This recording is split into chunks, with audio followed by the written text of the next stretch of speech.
Well, in this video we are going to study about energy of an orbiting satellites. तो जो satellite जो हैं जिनकी हमने बात की, जो एक ऑर्बिट में रिवॉल्व करते हैं किसी प्लैनेट के किनारे, उनकी एनर्जी, काइनेटिक एनर्जी कितनी होती है, पोटेंशियल एनर्जी कितनी होती है और टोटल एनर्जी कितनी होती है, और इस आर्टिकल को पढ़ने का सिग्निफिकेंस क्या है, हम क्यों पढ़ रहे हैं इस आर्टिकल को, इन चीज़ों को हम डिस्कस करेंगे। तो चलिए हम हमारे पास जो एग्जिस्टिंग इन्फॉर्मेशन है उसके हिसाब से हम चलते हैं। देखो, ये है हमारे पास कोई प्लैनेट, ये उसका सेंटर रहा, और ये रहा कोई सैटेलाइट जो इसके किनारे घूम रहा है। तो इसका मास रहा स्मॉल m, और ये रहा मास ऑफ द, हम इसको अर्थ मान लेते हैं, हम अर्थ की बात करते हैं। तो ये दोनों के बीच जो सेंटर हैं, जो दोनों सेंटर्स के बीच का जो डिस्टेंस हुआ वो रहा इतना, इतना तो हुआ रेडियस ऑफ अर्थ, और ये हुआ अर्थ के आगे जो हाइट है। सो ये जो टोटल डिस्टेंस हो गया, ये हुआ radius of earth plus height above the surface of the, total distance is R E plus H. आप देखते हैं कि जो जो एक्चुअली इसमें होता है उसी की हम बात करेंगे। ये जो सैटेलाइट है एक सर्कुलर ऑर्बिट में घूम रहा है। इसमें यहाँ देखिए, ये इसका सर्कुलर ऑर्बिट है। इसमें क्या होगा, एक सेंट्रीपिटल फोर्स काम करेगा। एक सेंट्रीपिटल फोर्स किधर को काम करेगा, that keep it toward the centre, ये सेंटर की ओर लगा रहेगा हमेशा। This centripetal force is F C, right. So हम इस सेंट्रीपिटल फोर्स को यहाँ लिखने की कोशिश करते हैं कि सेंट्रीपिटल फोर्स कितना होना चाहिए। सेंट्रीपिटल फोर्स का जो फंडामेंटल फार्मूला है, जो सेंट्रीपिटल फोर्स का जो फंडामेंटल फार्मूला होता है वो होता है M V square upon R. तो ये जो मास है वो घूमने वाला मास है, ये उस मास की वेलोसिटी है। यदि हम ये कह दें कि this satellite is moving with a certain, ये circulating with certain velocity v, और यहाँ जो आर की वैल्यू है वो है radius of earth plus height above the surface of Earth. तो इसको कंसिडर करके हमें कह सकते हैं कि जो सेंट्रीपिटल फोर्स होगा F C is equal to mass of the revolving satellite, velocity और उसका स्क्वायर, और जो distance between the two centres is R E plus H.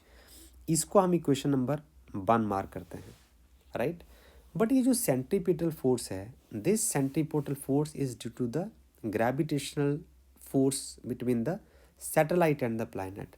So now this gravitational force is equal to, इसको हम ऐसे लिख सकते हैं, ग्रेविटेशनल फोर्स कितना होगा, पहले लिख देते हैं, this centripetal force, this centripetal force is provided bye,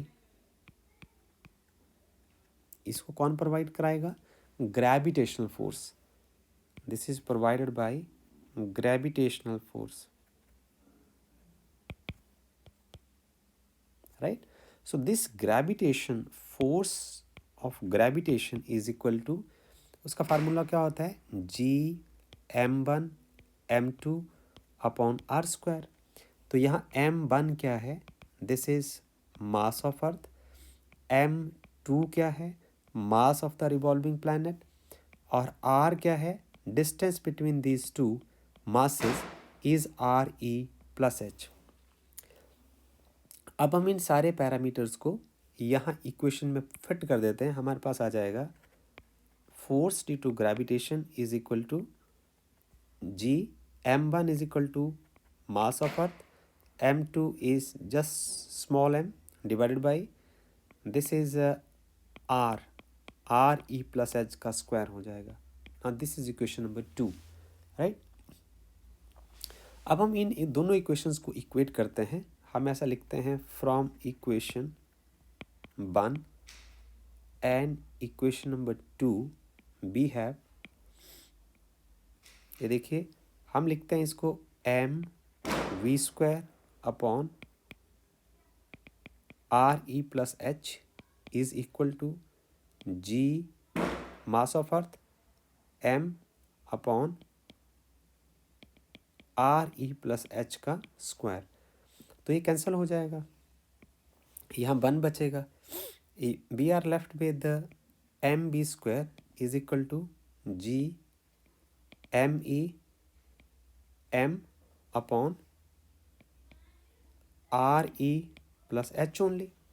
this is equation number 3।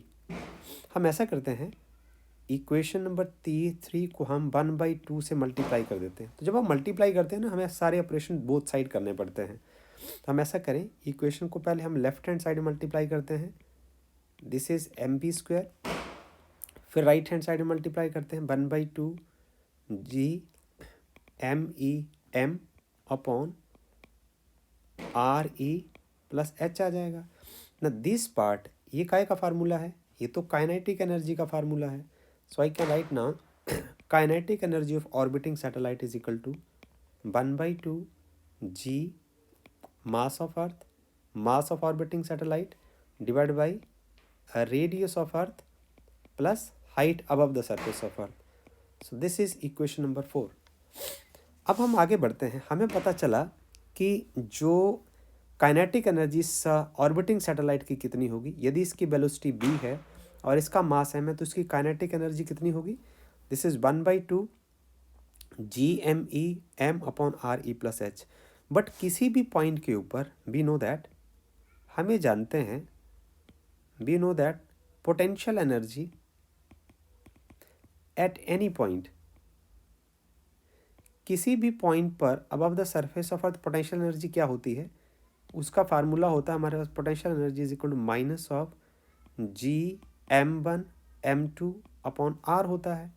तो यहाँ फिर दोबारा देखिए, m1 is equal to mass of Earth and m2 is equal to mass of the revolving satellite and r is equal to radius of earth plus height above the surface of earth. आप इसको यहाँ use कर दीजिए दोबारा फिर से इस equation में, यूजिंग इन इक्वेशन 5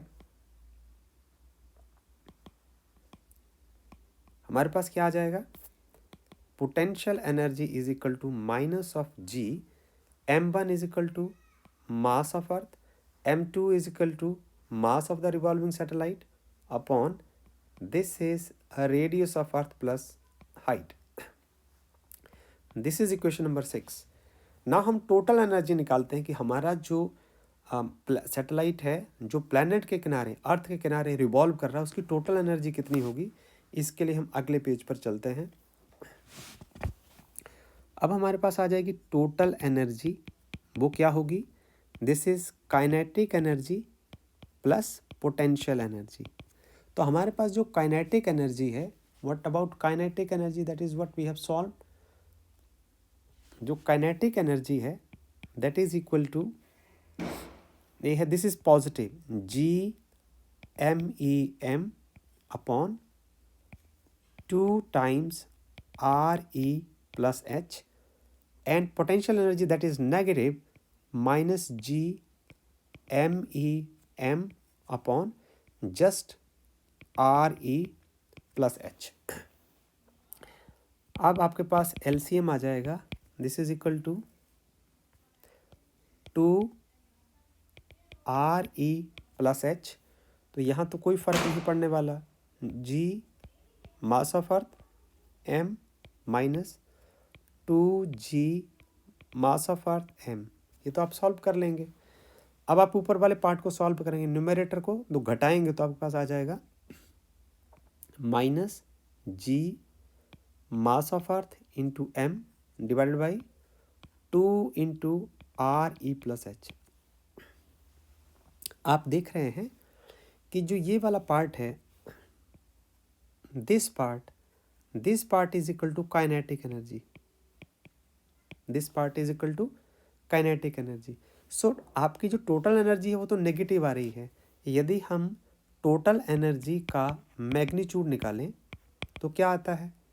वो आएगा G M E M upon 2 into R E plus H. Magnitude निकालने से हम इसका पॉजिटिव साइन ही लेंगे। Now this part is equal to kinetic energy। तो हम ये कह सकते हैं एज ए कंक्लूजन कि जो टोटल एनर्जी होती है वो मैग्नीट्यूड ऑफ,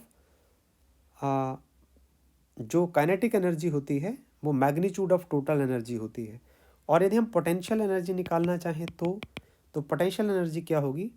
काइनेटिक एनर्जी को आप 2 से गुणा कर दीजिए, मतलब देखिए आपके पास है kinetic energy is equal to G M E, yes, the potential energy 2 time twice of total energy. जो आपके पास वो हमारे पास होगी जो negative, but it is total energy of an orbiting circulating satellite ये नेगेटिव आएगी with the potential energy negative, but it is twice the magnitude of the positive energy. So हम यहाँ देखें कि जो काइनेटिक एनर्जी है वो G M M upon R E plus H, ठीक है। ये आ गया आपके पास काइनेटिक एनर्जी, इसको यदि आप 2 से मल्टीप्लाई कर देंगे तो पोटेंशियल एनर्जी आ जाएगी, मैग्नीट्यूड ऑफ पोटेंशियल एनर्जी आ जाएगा। हम ऐसा लिख सकते हैं इसको, magnitude of potential energy. So this is what you can write, this is the magnitude of potential energy is equal to this, right. So now we will move ahead. Now it's a matters to think about. अब हमें ये देखना है और समझना है कि हम इस एक्सप्रेशन से समझने क्या वाले हैं, हम इस एक्सप्रेशन को पढ़ क्यों रहे हैं, that is very important. So I will move ahead with this. We have now magnitude of potential energy is equal to 2 time, ऐसा लिख सकते हैं 2 time kinetic energy. So now but we have seen, हमने क्या देखा कि जब हमारे पास जो ऑर्बिट है, when we have circular orbit, जब हमारे पास ऑर्बिट जो है वो सर्कुलर रहेगा। अब आपने पढ़ा है कि जो आपका ऑर्बिट है वो बेसिकली एलिप्टिकल इन नेचर होता है, और हम इसको मैथमेटिकल कैलकुलेशन करने के लिए इसको सर्कुलर कंसिडर कर लेते हैं। अब हम समझते हैं कि हमारी जो टोटल एनर्जी है, देखिए जो टोटल एनर्जी है वो नेगेटिव आती है from this equation, equation number हम इसको 6 कह देते हैं, minus G mass of earth into M upon 2 into radius of earth plus H. Now this total energy is negative. Now ये जो negative of the total energy ये बताता है कि ये बाउंड सिस्टम को रिप्रेजेंट करेगा, it represent a bound system.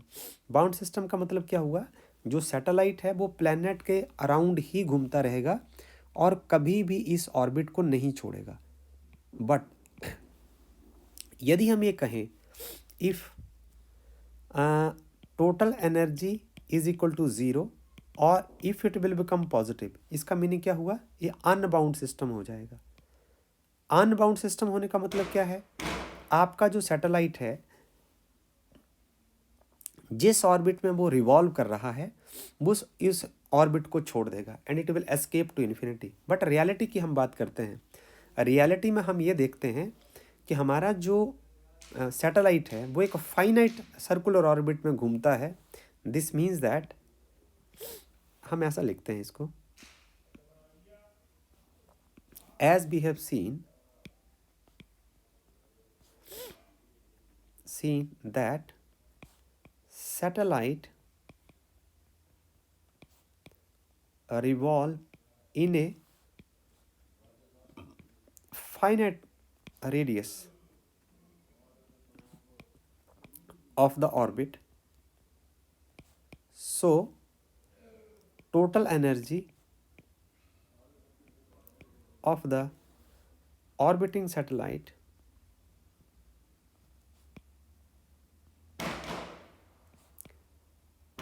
Can never be, ये कभी भी पॉजिटिव नहीं होगी। सो यही हमने इसे सीखना था। तो टोटल एनर्जी का नेगेटिव आने का आंसर ये बताता है कि हमेशा आपका सैटेलाइट जो है वो प्लैनेट के किनारे ही रिवॉल्व करेगा।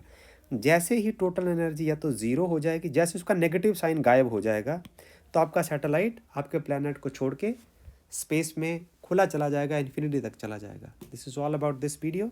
Thank you.